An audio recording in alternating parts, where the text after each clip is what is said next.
কাছে কোনো মানুষের জীবন নিরাপত্তা ছিল না।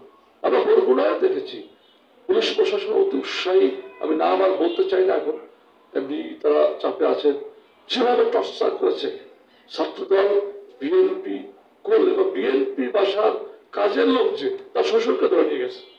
এইভাবে রাষ্ট্র ব্যবস্থা হয়ে গেছিল। এবং এই যে কোটা, একটা চাকরিতে ছেলে লেখাপড়া করবে, প্রস্তাব ওদের মাধ্যমে চাকরি, তারপর সেখানে 56% কোটা। সেই কোটা আন্দোলনের প্রেক্ষিতে ডিক্টেটর স্বৈরশাসক শেখ হাসিনা নিজেই বলেছেন আমি রাগের মাথায় বাতিল করেছি। আবার তার মনে হয়েছে কোর্ট দিয়ে তিনি, কোর্টকে তো তিনি অস্ত্র হিসাবে ব্যবহার করতেন, কোর্ট দিয়ে আবার এটা তিনি রায় করিয়ে দিলেন, যার ফলে ছাত্ররা তাদের যৌক্তিক দাবিতে মাঠে নামলো, যেটা আলোচনার মাধ্যমে সমাধান করা যেত। তো আল্লাহ পাক, মহান আল্লাহ পাক, তার কাছে দেশের কোটি কোটি মানুষ যে চোখের পানি ভাড়াচ্ছে, কাঁদছে এই ফ্যাসিবাদী হাত থেকে বাঁচার জন্য, এই জন্য শেখ হাসিনা আলোচনায় যায়নি। তিনি আরো কি বললেন যে রাজাকারের নাতিপুতিরা পাবে, মুক্তিযোদ্ধার নাতিপুতিরা পাবে না। এর ফলে যে ভারতের মতো ছাত্র সমাজ যে জ্বলে উঠছে, সে জ্বলায় কিন্তু সে ধূলিসাৎ হয়ে, তার অহংকার চুরমর হয়ে তিনি এই দেশ ছেড়ে কর্মীদের রেখে পালিয়ে গেছেন। আমি এই ঢাকা রাজপথে আন্দোলনে প্রকাশ্য ছিলাম, আমি দেখেছি 18 তারিখে উত্তরাতে আজমপুরে একই স্পটে 70 জন মানুষ মেরে ফেলছে, এর ভিতরে 65% স্টুডেন্ট। একজন ছাত্র গুলিতে পড়ে যায়, 5 জন দৌড়ে যায়, ওকে নিয়ে আসে, 50 জন সামনে যায়। আমি আমার বাসায় আসতাম, আমার ওয়াইফ বলতো, ভয় পেত যে তুমি যদি মরে যাও আমার বাচ্চা আছে কি হবে, মরে গেলে ওরা ছাত্ররা গুলি খাচ্ছে, আমিও মরে গেলে মরে যাবো বলে আন্দোলন কি বিজয় হবে। ওদের যে স্পিড দেখেছি চোখে, আমি এই আন্দোলন জয়লাভ করবি, যে বাচ্চা ছেলেরা 7, 8 ছেলেরা, 9, 10 ছেলেরা, অসংখ্য ছেলেরা খুবই সামনে চলে যেত, সাউন্ড গ্রেনেড মারত, একটু দৌড় দিত, আবার চলে যেত যে ওখানে কিছু নাই। আপনার সেখানে সরাসরি রাইফেল, চাইনিজ রাইফেল ব্যবহার করা হয়েছে। আবার বিকেল বেলা দেখলাম 18 তারিখে আন্দোলন হচ্ছে উত্তরা পূর্ব থানার দিকে, পিছনে একটা স্কার ভবন ছিল, তার উপর থেকে গুলি করে চোখের সামনে 7টা ছেলেকে ফেলে দিল। বিভৎস হত্যাকাণ্ড, এটা গণহত্যা। আপনার দেখেন পৃথিবীতে ছাত্র আন্দোলন দমনের সেকেন্ড লার্জেস্ট কিলিং হয়েছে বাংলাদেশে, ফার্স্ট হয়েছিল চায়নায়, গণতান্ত্রিক আন্দোলন দমন করা হয়েছিল। শেখ হাসিনা ভেবেছিল হত্যা, খুন, গুম করে তিনি টেকে যাবেন, কিন্তু তিনি পারেনি।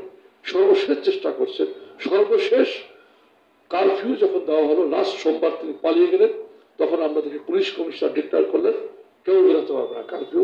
এবং রামপুরা যাত্রাবাড়ি বনস্থিতে গুলি করে, তার কাছে থাকার কথা 5 লাখ, তার হয়েছে 50 কোটি। সমাজের ভারসাম্য নষ্ট হয়ে গেছে, দুর্নীতি পরায়ণ রাষ্ট্র হয়েছে। আপনি দেখবেন এমন কোন অফিস নাই ঘুষ ছাড়া কাজ হতে হবে, কোনো অফিস নাই, ঘুষ দিতে হবে। ঘুষটা হচ্ছে যখন বৈধ হয়ে গেছে, হারাম না, মনে হচ্ছে এটা হালাল হয়ে গেছে।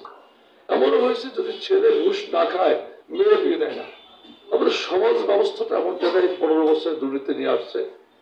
বিশেষ করে আইন শৃঙ্খলা বাহিনীকে এমন ভাবে সরকার দুর্নীতি করার সুযোগ দিয়ে নিজস্ব বাহিনীকে তৈরি করছে যে তারা ছাত্রলীগ, যুবলীগের চেয়েও বড় আওয়ামী লীগ হয়ে গেছে। কারণ এটা ফ্যাসিবাদীরা, জোসেফ স্টালিন এইভাবে করেছিল, তার প্রতিষ্ঠানের লোকজনদেরকে করাপশনের সুযোগ দেয়, করাপশন করে একসময় সে নিজের অর্থ বাঁচানোর জন্যই সরকারের দলীয় কর্মীর চেয়েও সে বেশি দলীয় হয়ে যায়। রাষ্ট্র ব্যবস্থাকে ভেঙে পড়েছিল, ভেঙে দিয়েছিল।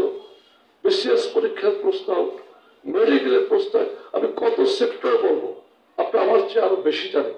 ডিজিটাল আইনের মাধ্যমে আপনাদের মুখ বন্ধ করে রাখা হয়েছে, চ্যানেল বন্ধ করে দেওয়া হবে, আপনাদেরকে জেলে ঢুকানো হবে, কেউ কথা বলতে পারবে না। আমরা বিএনপি করলো ভিজিটিং কার্ডটা রাখতে গিয়ে চিন্তা করতে হতো যে কোথায় পুলিশ ধরে আমাদেরকে নিয়ে যাবে, টাকা ফেরত, টাকা দিয়ে ছুটে আসতে পারবো কিনা, টাকাও তো নাই, আয়না ঘরে নিয়ে যাবে কিনা, না গুম করবে।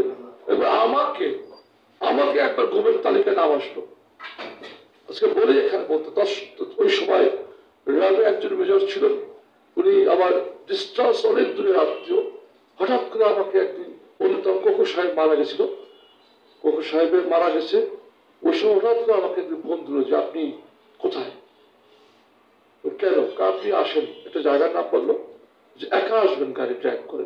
ওই মোটরসাইকেল এসে হেলমেট দিয়ে ঢুকে দেখো গাড়ি থেকে আসেন, আমাকে বলে আজকে এই মুহূর্তে এখন দেশ ছেড়ে চলে যাবেন। যে কারণগুলো হচ্ছে রাজনৈতিক কারণ, একটা সিভিল ইলেকশনকে কেন্দ্র করে। তো আমি একটা প্রকাশ্যে বলতেছি আপনাকে গুম করে ফেলবে। এই ঘটনার সাথে সাথে আমি ম্যাডামকে জানিয়েছি, আমি শিমুল বিশ্বাসকে জানিয়েছি, আমি প্রভাবশালী একটা এম্বাসিকে জানিয়েছি যাদের সাথে আমার সম্পর্ক। তারপর আমি কিছুদিন আত্মগোপনে ছিলাম। তারপরে আত্মীয় স্বজনের মাধ্যমে যারা যে সমস্ত কর্মকর্তা গ্রেপ্তার এখন গুমের, তাদের কাছে পাঠানো হয়েছে। তারপর তারা অস্বীকার করে না, ব্যাপারটা চেপে গেছে, আমি বেরোয় আসি।